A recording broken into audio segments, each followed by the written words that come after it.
ఈరోజు మురుగరావు శ్రీమతి కల్పన గారు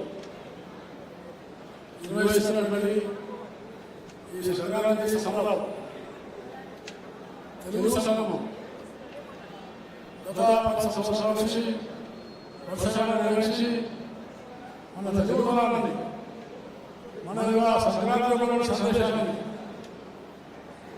ముందు జిల్లాలో ఇస్తున్నారు. నేను వారికి హృదయపూర్వకంగా ధన్యవాదాలు చేస్తూ ఈరోజు మనకు అందరికీ ఆశించేటువంటి పూజలు శ్రీ శ్రీ శ్రీ శ్రీ మన యొక్క విద్యారంగ భారతి గారు, అలాగే అనేక మంది పెద్దలారా సోదర సోదరిమణులారా,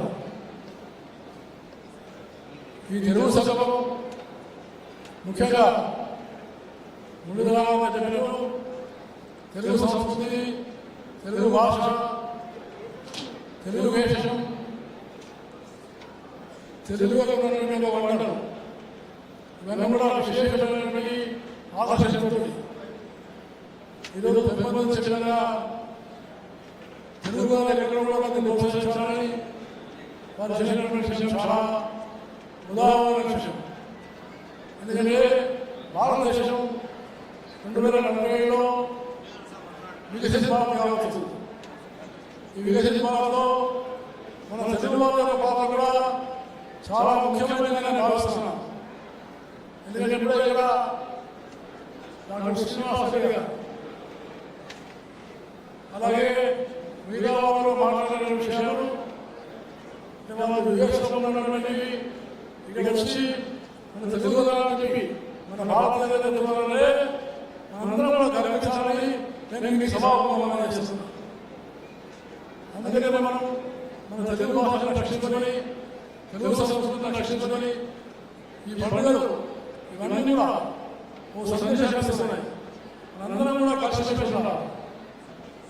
సంఘటన చాలా ముఖ్యం. విడిపోకూడదు. కులం పేరుగా, మతం పేరుగా, భాష పేరుగా, ప్రాంతం పేరుగా విడిపోకుండా మనందరం కూడా భారతదేశంలో బాగుపడి అందరినీ ఏర్పరిచినప్పుడే ఈ పండుగ. కాబట్టి ముందురావారు నిర్వహిస్తున్నటువంటి ఈ పండుగ చాలా మంచి వాతావరణాన్ని నిర్మాణం చేస్తుంది. ముఖ్యంగా మళ్ళీ ఉన్నటువంటి ధాన్యాలు కానీ లేకపోతే వస్త్రాలు కానీ ప్రదర్శన చేసి వాళ్ళైతే ఇక్కడ నిర్వహిస్తున్నారో ఇది అంతా కూడా మన తెలుగు ఉన్నటువంటి అన్ని ప్రాంతాల్లో కూడా దీన్ని విస్తరించే ప్రయత్నం చేయాలని నేను మనసారా కోరుతూ ముందుకు రావాలని హృదయపూర్వకమైనటువంటి ధన్యవాదాలు చేస్తూ సెలవు తీసుకుంటాను. జై హింద్.